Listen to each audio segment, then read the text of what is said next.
Thanks a lot for coming along tonight.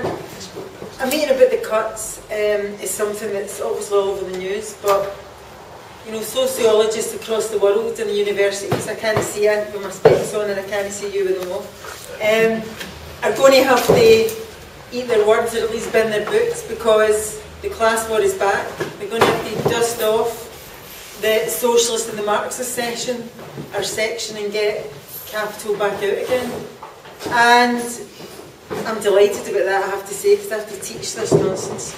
But capitalism has crashed and burned. The billionaires have bankrupted the system. Who do they think is going to pay for it? Us. How do they think they're going to get away with it?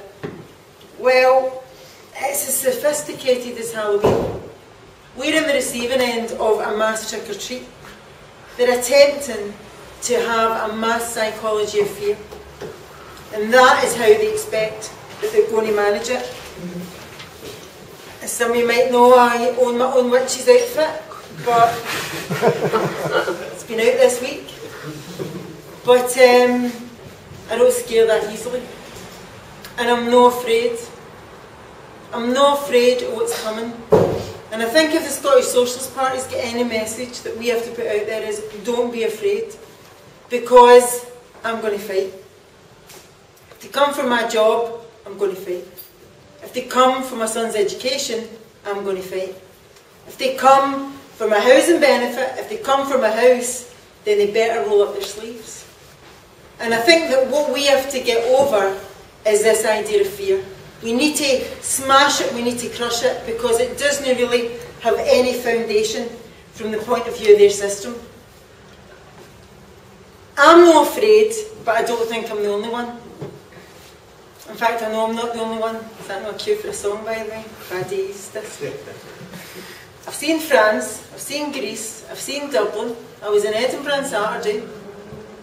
London firefighters are on the move. And we are the many. But it's about actually convincing people that that's the case. Taking the decision to fight the cuts, though, is just the first step. And there are many people who will take that decision, but you know what? It's not enough. It is not good enough just to decide to fight. If you're going to decide to fight, you need to know which weapons to use, and you need to know when to use them, and you need to know how to use them. And that is what the Scottish Socialist Party is about. The other side have tooled up, and it isn't Glasgow on a Saturday night. The weapons that they're using at the moment are pens, pie charts and bar graphs. They've trained their front line in the public schools of England. They know what side they're on in this war. We need to be clear about what side we're on in this war. We need to take the same approach. We need to train our organisers, and for me, that's what I see the role of the Scottish Socialist Party as at the moment. Not alone, working with other people, anti-cuts campaigners, working with green protesters and ecologists, working with those trying to defend their schools, working with those who are involved in activity. But we need to train our organisers. Marching and demonstrating is not enough. And what are the weapons that we need? We need knowledge, we need arguments, and you can see how seriously we take that in the debate that's just taking place about the figures. We need knowledge, we need arguments, we need agitation, and we need to know how to organise action. We also need to know what we're fighting for. And that, for me, is the task of the SSP. That's why we need people to join the Scottish Socialist Party. That's why we need to work with other activists across Scotland. And I can say in the issue of the arguments, we take ourselves very, very seriously.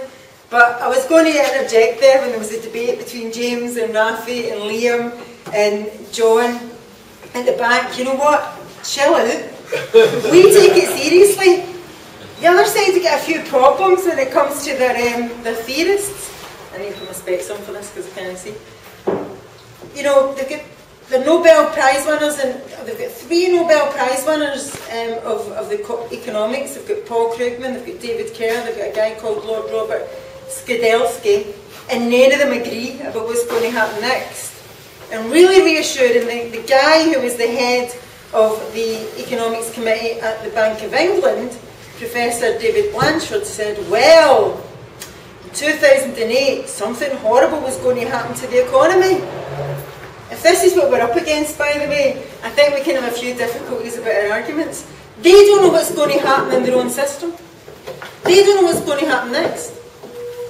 But they know about the policies that they're going to try and use to correct it. We need to take that same approach. The Tories have got absolutely no mandate in Scotland. 16% of the vote on a 63% turnout. No got a mandate as far as I'm concerned. And many people who didn't vote for them and didn't vote in the elections will still be prepared to take action and to join up to resist. We need to start to organise those who are capable of resisting. And the other point I want to make is that the activists are crucial. No movement in history that's changed my life, my own life, never mind in other parts of the world, has actually happened by accident. It's not been spontaneous, it's not come from nowhere. There have been the organisers of resistance that have been the backbone of that. Rosa Parks didn't just sit down in a bus when she was 43 years of age, accidentally. She'd been for training, she'd been educated, she was an activist for decades. The difference that time was they tried it 3 times to get a bus boycott in the civil rights movement to get equality in the buses. The first 3 times, or 4 times, the first 3 times it's failed. The 4th time there was a mass movement that changed the history of America. You think the suffragettes and the feminists just sat about and said, well, we'd like equality? They were bombing churches and postboxes in Fife. Now, I'm not suggesting we take up that type of approach at this stage in time. However, they were not messing. And they had the arguments, and they had the meetings, and they had the action. The anti-apartheid movement. The knowledge, the arguments, the action. The anti-poll tax movement. Where did the people come from? Who went into the courts? Who took apart the Debt of Scotland Act? Who were able to communicate that in community centres and halls all over Scotland? I'll say Glasgow, Glasgow in Scotland. Where did they come from?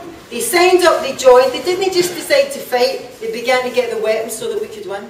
And for me, that's what the Scottish Socialist Party is about. We need to begin to train the organisers, we need to begin to go through the ideas and the politics.